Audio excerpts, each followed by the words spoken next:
Public ಟೈಮ್ಸ್ಗೆ ಸ್ವಾಗತ.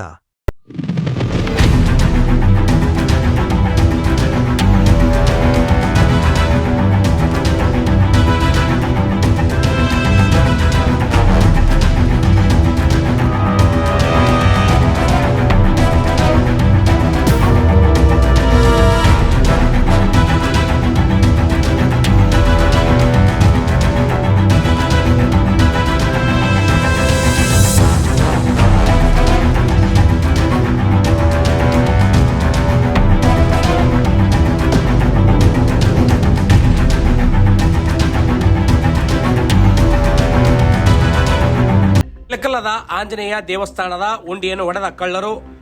ಬಾಗಲಕೋಟೆ ಜಿಲ್ಲೆಯ ಇಲಕಲ್ಲ ನಗರದ ಬಸ್ ನಿಲ್ದಾಣದ ರಸ್ತೆಯಲ್ಲಿ ಇರುವ ಆಂಜನೇಯ ದೇವಸ್ಥಾನದ ಉಂಡಿಯನ್ನು ಒಡೆದು ಕಳ್ಳರು ಕಳ್ಳತನ ಮಾಡಿದ ಘಟನೆ ಶುಕ್ರವಾರ ರಾತ್ರಿ ನಡೆದಿದ್ದು ಶನಿವಾರ ಬೆಳಕಿಗೆ ಬಂದಿದೆ. ಯಾರೋ ಕಳ್ಳರು ದೇವಸ್ಥಾನಕ್ಕೆ ಹೋಗಿ ಅಲ್ಲಿದ್ದ ಉಂಡಿಯನ್ನು ಮೀಟಿ ಅದರಲ್ಲಿ ಇದ್ದ ಎಲ್ಲ ಹಣವನ್ನು ತೆಗೆದುಕೊಂಡು ಹೋಗಿದ್ದಾರೆ. ಅರ್ಚಕರು ಬಂದು ನೋಡಿದಾಗ ಈ ವಿಷಯ ತಿಳಿದು ಬಂದಿದ್ದು ಕೂಡಲೇ ದೇವಸ್ಥಾನದ ಸಮಿತಿಯ ಗಮನಕ್ಕೆ ತಂದಿದ್ದಾರೆ. ದೇವಸ್ಥಾನದ ಸುತ್ತಮುತ್ತಲೂ ಸಿಸಿ ಕ್ಯಾಮೆರಾಗಳು ಇದ್ದು ಅವುಗಳನ್ನು ತೆಗೆದು ನೋಡುವ ಕೆಲಸವನ್ನು ಪೊಲೀಸರು ನಡೆಸಿದ್ದಾರೆ. ಈಗ ಕೆಲವು ತಿಂಗಳು ಹಿಂದೆ ಶ್ರೀ ವಿಜಯ ಮಹಾಂತೇಶ ಗದ್ದುಗೆಯಲ್ಲಿ ಇದ್ದ ಉಂಡಿಯನ್ನು ಕಳ್ಳರು ಎತ್ತಿಕೊಂಡು ಹೋಗಿದ್ದು ಇಲ್ಲಿ ಸ್ಮರಿಸಬಹುದಾಗಿದೆ.